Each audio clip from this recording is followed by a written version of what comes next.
Welcome to Crisis in Perception, where we examine the systems shaping our world one book at a time. I'm your host, and today we are walking into some truly heavy territory. We really are. We are unpacking a book that acts as, well, almost a sledgehammer to the way we usually think about American power and diplomacy. The book is The Trial of Henry Kissinger by Christopher Hitchens. It is a heavy book for sure, and definitely a controversial one. I think it's important we set the ground rules right up front for what we're doing today. Absolutely. Because when you hear the name Kissinger or you hear Hitchens, people tend to retreat into their corners. Oh, immediately. You either think Kissinger is the grand statesman of the 20th century, the Nobel Prize winner, the genius of real politics. Or you think he's a war criminal. There's not a lot of middle ground in the public conversation. Right. And Hitchens obviously falls firmly into that latter camp. Mm-hmm. He wrote this book as a prosecutorial brief. Exactly. He explicitly says he is confining himself to offenses that should form the basis of a legal prosecution. But, and this is the absolute key for our deep dive today, we aren't here to hold a mock trial. No, we are not a jury. We aren't. We are, for today, systems analysts. Okay, so what does that mean in this context? It means we are looking at this text to understand an institutional design problem. We want to look at the machinery. Hitchens constructs a case against a man, but in doing so, he maps a system. He shows us how post-World War II geopolitical power was organized. So we're looking at the input and the output. Precisely. The input into this system is a desire for, global order, American credibility, containment. Things that sound pretty reasonable on paper. They do, but the output, as described in this book, is a necessary insulation from legal accountability and the treatment of human life, hundreds of thousands of lives, as a mere externality. An externality in a strategic calculus. Yes, that's a chilling phrase, but that's what it is. And that's the thesis we're exploring. How does a system designed for credibility predictably produce civilian devastation? And maybe more importantly, why does that system persist? Right. And just for clarity, before we really jump in, our primary source today is the book itself, The Trial of Henry Kissinger. Hitchens draws on declassified documents, memorandums of conversation, or memcons as they're called. Right, the memcons are key. Phone transcripts and testimonies. So we're reporting on the claims and arguments that Hitchens makes. We aren't endorsing them, but we are going to take them seriously and analyze the system they describe. Okay, so let's open the file. Let's do it. Let's start with what Hitchens calls the curtain raiser. This is section 1, and it takes us back to the secret of '68. This is the origin story. I mean, not just of the Nixon administration, but of the specific systemic rot that Hitchens is trying to diagnose. So the setting is the 1968 U.S. presidential election. You've got Richard Nixon running against the Democrat Hubert Humphrey. And the Vietnam War is the single biggest issue on the table. It's tearing the country apart. It's everything. And President Lyndon Johnson, at the time, is trying to get a peace deal hammered out in Paris. Right. And if he gets a deal or even just a halt to the bombing, it flatters the Democrats. It almost certainly helps Humphrey win the election. It's the October surprise everyone is waiting for. So what is the core accusation here? Because Hitchens calls this a covert action by the Nixon campaign. The accusation is that the Nixon campaign, using intermediaries like Anna Chennault, established a back channel to the South Vietnamese military junta. A secret back channel. A very secret one. And they explicitly told the South Vietnamese leaders, don't sign a deal with Johnson, wait for us. A Republican administration will give you a better deal. Wow, so they sabotaged the peace talks. To win an election, that is the claim. And Hitchens points out that the mechanism was simple, but just devastating. On the very eve of the election, the South Vietnamese suddenly, publicly, withdrew from the talks. Right. And the peace plank of the Democrats just collapsed. It was their whole closing argument, and it vanished overnight. Nixon wins by a razor-thin margin. So let's look at the incentive architecture here.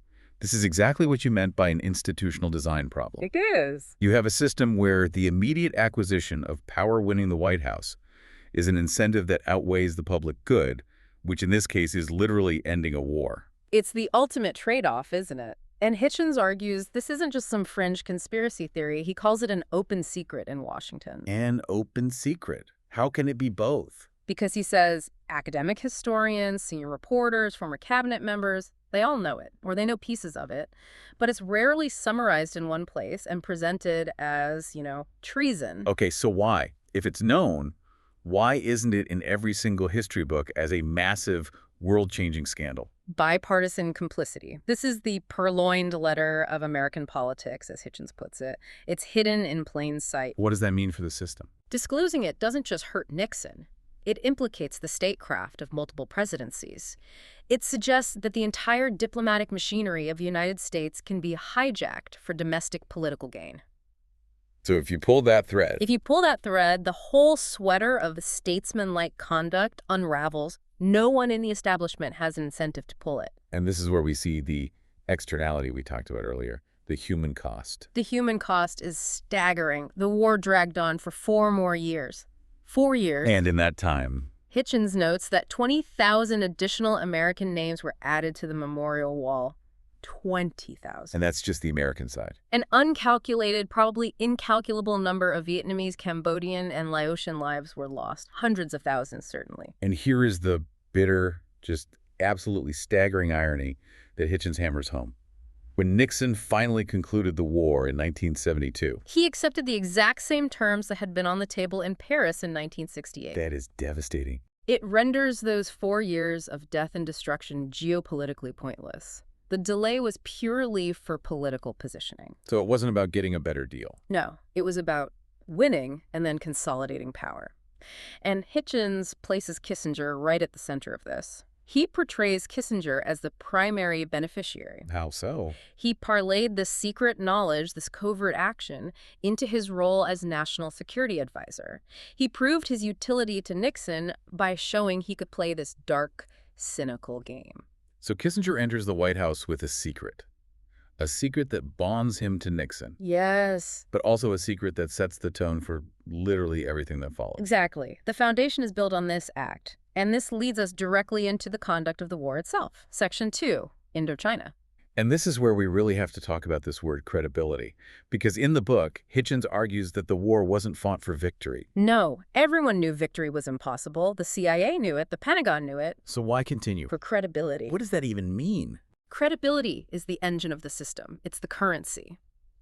In the book, Hitchens cites a conversation between Kissinger and Charles de Gaulle, the French president. Right. De Gaulle had experience with this, with Algeria. He knew a losing colonial war when he saw one, and he basically asks Kissinger, why are you still there? Why are you bombing these people into the Stone Age? And Kissinger admits that a sudden withdrawal would create a credibility problem. A credibility problem with whom? De Gaulle asks that. He says, credibility where? And Kissinger sort of hazily suggests the Middle East. Wait, so we are bombing rice farmers in Vietnam to impress people in Cairo. That is the systemic trap. To save face, to maintain a reputation for resolve, the system requires the expansion of violence. How does that work? If you stop, you look weak. If you look weak, the whole theory goes, your alliances crumble, your enemies get bold, so you have to kill people to prove you are willing to kill people. And this need for credibility, this abstract concept, it led to the expansion of the war into neutral nations. Yes. We're talking about Cambodia and Laos. The menu bombings. The menu bombings. This is one of the most surreal and, frankly, sickening details in the book. The code names for the massive B-52 bombing raids on neutral Cambodia were breakfast, lunch, snack, dinner, and dessert. It sounds so banal. So bureaucratic. It's the banality of bureaucracy applied to mass destruction. These are B-52s. They fly at 30,000 feet. You can't see them. You can't hear them from the ground. The first thing you know is when the world explodes around you. And Hitchens emphasizes the secrecy of this. The secrecy is the core of the crime, he argues. This wasn't just secret from the North Vietnamese. They obviously knew they were being bombed. It was kept secret from the U.S. Congress and the American public. This wasn't just, an omission. This involved direct, active lying? Explicit, documented lying. That's the thing. Hitchens cites memos where the Pentagon would identify target areas for these raids. And they would list the population. Yes. They would say, this area has 1,640 civilians living in it. Or, this area is inhabited by 770 peasants. And yet, Kissinger would go and report to the Senate Foreign Relations Committee that these areas were unpopulated. That's not a difference of opinion. That's just data falsification. It's technocratic deceit, and it completely shatters the image of Kissinger as the big-picture strategist who floats above the messy details. Right, the idea that he's just playing chess on a global board. Exactly. Hitchens describes him as a micromanager. He was in the White House basement with maps, picking specific bombing targets. So he can't claim, oh, the military got out of hand, or I wasn't aware of the detail. No, the system allowed for, and he enthusiastically utilized, direct command and control from the White House. He was personally picking the targets for snack and dinner. So what were the outcomes of this design? If the input is this abstract idea of credibility, what is the output on the ground? Civilian carnage on an industrial scale. Hitchens cites the Senate Subcommittee on Refugees. Their official estimate was 3 million civilians were killed, injured, or made homeless in just a 4-year period. 3 million people. And you see the mentality this creates in things like Operation Speedy Express. This was an operation in the Mekong Delta. And what was the logic there? The system began to praise total war tactics. The only metric for success they had left was the body count. The infamous body count. Right. So if you killed a farmer in his field, but you put a weapon next to him, or sometimes if you just killed him, he was counted as an enemy killed in action. The metrics of the system incentivized mass killing. There's also the Mayaguez incident, which Hitchens brings up. This was in 1975, right after the war had technically ended. This is a perfect, almost a caricature of the credibility trap. A U.S. merchant ship, the Mayaguez, was seized by the new Khmer Rouge government in Cambodia. Okay. Kissinger and President Ford decided they needed to show they were still tough, that America hadn't lost its nerve, so they ordered a military rescue. Which sounds reasonable. Except the order was to sink all ships in the vicinity to prove American resolve. Sink all ships. Yes. And Hitchens quotes a pilot who called back in confusion, saying, "I see Caucasians on the deck of this ship." It was the American crew they were trying to rescue. Oh my God. And the response from the command chain, reflecting the White House's orders, was effectively, "We told you to sink all ships, so sink it." Wait, they ordered the sinking of the ship carrying the very hostages they were meant to be saving. To prove they were tough, to project credibility. The Secretary of Defense at the time, James Schlesinger, actually stalled the order to prevent it from happening, but it just shows the psychosis of the system. The lives of the actual crew were secondary to the appearance of decisive action. They were an externality in their own rescue mission. And when this kind of insane policy starts to leak, when the secret bombing of Cambodia finally hits the New York Times, the system doesn't correct the policy. No, it attacks the leak. This is the systemic defense mechanism. Exactly. When the truth comes out, the response is not reflection, it's retribution. Kissinger was enraged. He ordered the FBI to start wiretapping his own staff, reporters, anyone who might be leaking the truth. And Hitchens makes a fascinating direct connection here. He says this is where the plumbers came from. The very same plumbers who later broke into the Watergate Hotel. Their first job was to plug leaks about the illegal secret bombing of Cambodia. So the domestic crimes were a direct outgrowth of the foreign policy crime. It's all connected. The rot spreads, the habits of secrecy and illegality you practice abroad, you eventually bring them home. And it spreads geographically, too. Yeah. Which brings us to Section 3, Bangladesh. Yes, 1971. So for listeners who might not know the history here, this was when East Pakistan was fighting a war for independence to become the nation of Bangladesh. And the West Pakistani military government, which was a dictatorship, launched a massive crackdown. Crackdown is putting it mildly. It was a slaughter, a genocide. But the U.S. system, run by Nixon and Kissinger, had a different priority. And that priority was a strategic alliance with the dictator of Pakistan, General Yahya Khan. But why?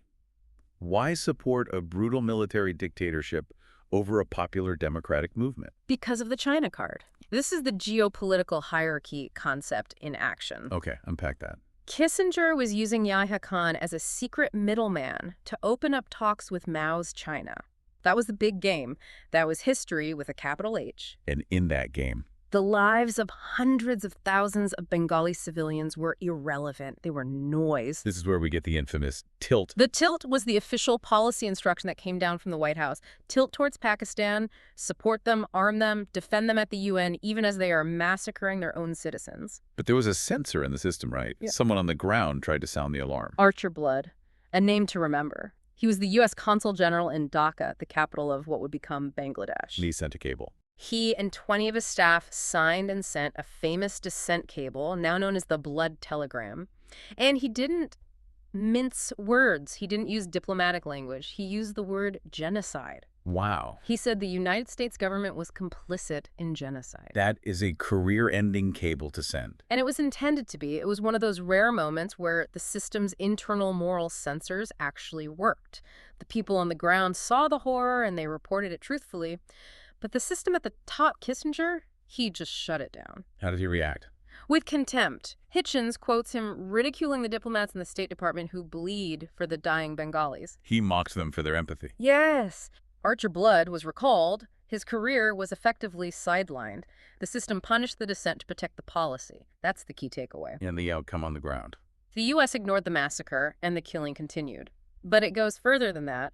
Hitchens alleges complicity in the aftermath, too. What happened? In 1975, Sheikh Mujib, who is the founding father of the nation of Bangladesh, was assassinated along with most of his family in a military coup. And the U.S. connection. Hitchens presents evidence that the U.S. Embassy had contacts with the coup plotters, that we knew it was coming and, at the very least, did nothing to stop it. So, not only did we ignore the genocide to protect the China card, but we may have helped eliminate the democratic leader who emerged from it. Because he was seen as, unstable or perhaps too close to India and the Soviet Union.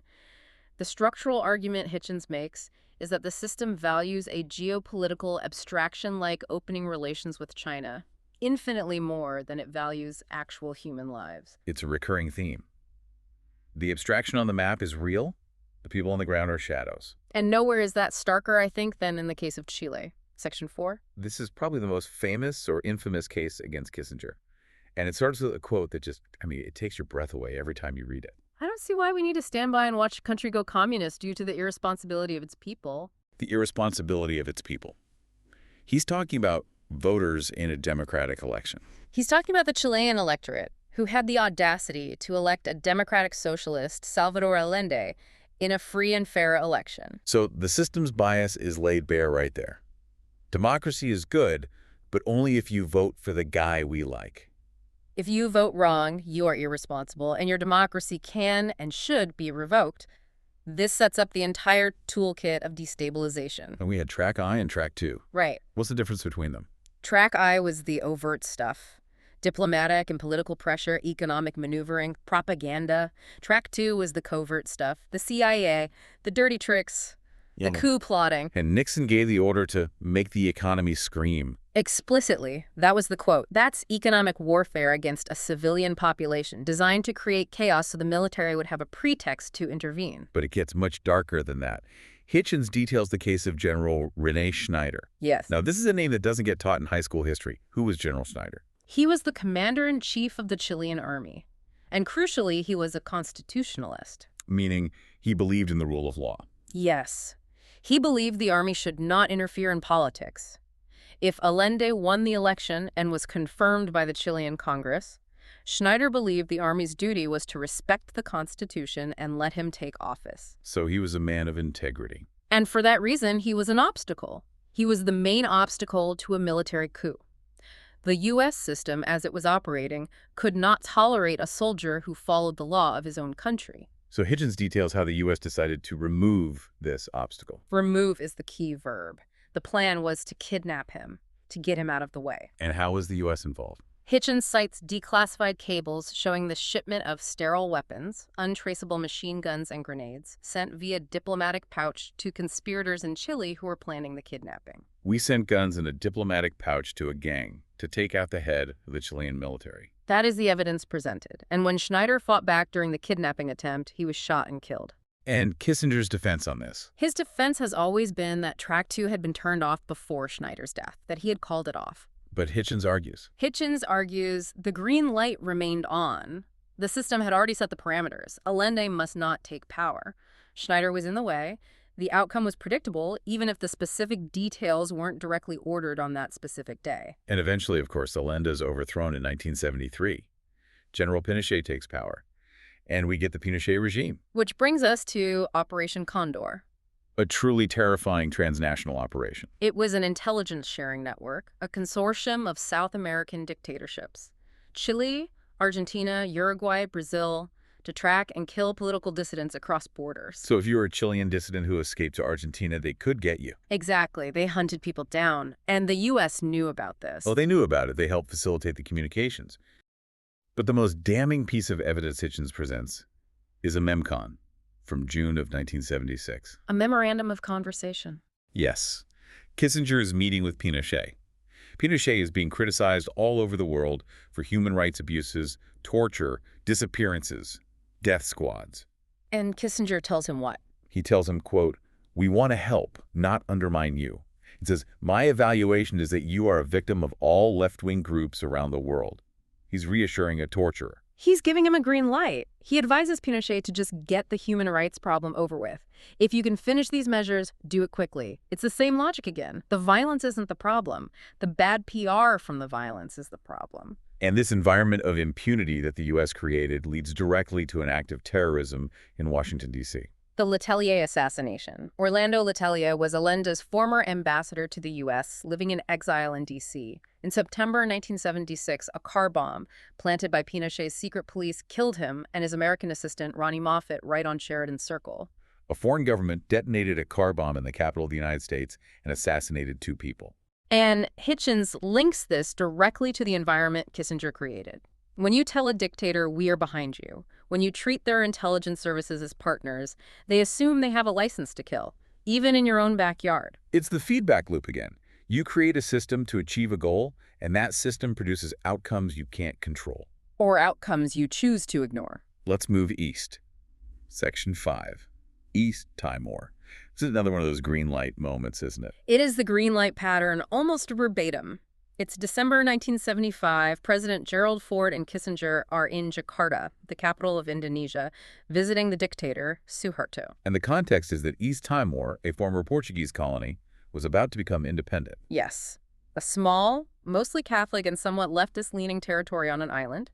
Suharto, a brutal anti-communist general, wanted to annex it. He wanted to invade.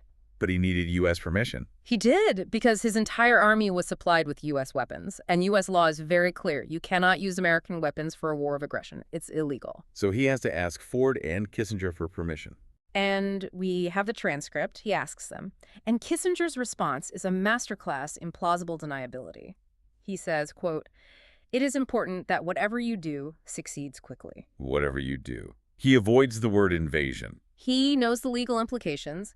Then he adds, essentially, don't do it while we are here. Wait until we leave. They get on Air Force One, they fly out, and the invasion begins the very next day. With U.S. weapons. With U.S. weapons. And the cost was just apocalyptic. It was a genocide. Over the next few years, roughly a third of the entire population of East Timor was wiped out. 200,000 people. Something like that. And the U.S. role wasn't just passive approval. No. We kept the weapons flowing, even as the massacres were being reported. And diplomatically, we blocked any action at the UN. Hitchens quotes the U.S. ambassador to the UN at the time, Daniel Patrick Moynihan. And what did Moynihan say? Moynihan actually boasted in his memoirs that the State Department wanted the UN to be utterly ineffective in whatever measures it took against Indonesia's invasion. And he said, quote, "I carried this forward with no inconsiderable success." They were proud of it. Proud of rendering the international legal system ineffective so their client state could commit genocide. It's a stark example of the system's priorities. And then, years later, the predictable lie. Kissinger denied knowing about it. He denied discussing it with Suharto. Until the declassified documents, the transcripts of that very meeting came out and proved he was lying. It's amazing how often the defense is, "I didn't know," and then the document says, "Here is a verbatim transcript of you knowing." That is the unique value of a book like this. It puts the denial right next to the document. Okay, let's talk about one more case, Cyprus. Section 6. This one is a bit more complex, but it fits the pattern of managing alliances. It's all about managing alliances through instability. The year is 1974. You have a Greek military junta, another U.S. client state, and they decided to stage a coup to overthrow the leader of Cyprus, Archbishop Makarios. And Makarios was a problem because he was a neutralist, right? He wasn't neatly in the NATO camp. Exactly. He was independent. And the U.S. foreign policy system hates independent variables. It can't control them. So what did the system prefer? It preferred a partitioned island, half controlled by Greece, half by Turkey, because both Greece and Turkey are NATO allies. That's a known quantity. An independent, non-aligned Cyprus is a wild card. So Hitchens argues Kissinger knew a coup was coming against Makarios. Yes, through the Boyett memo.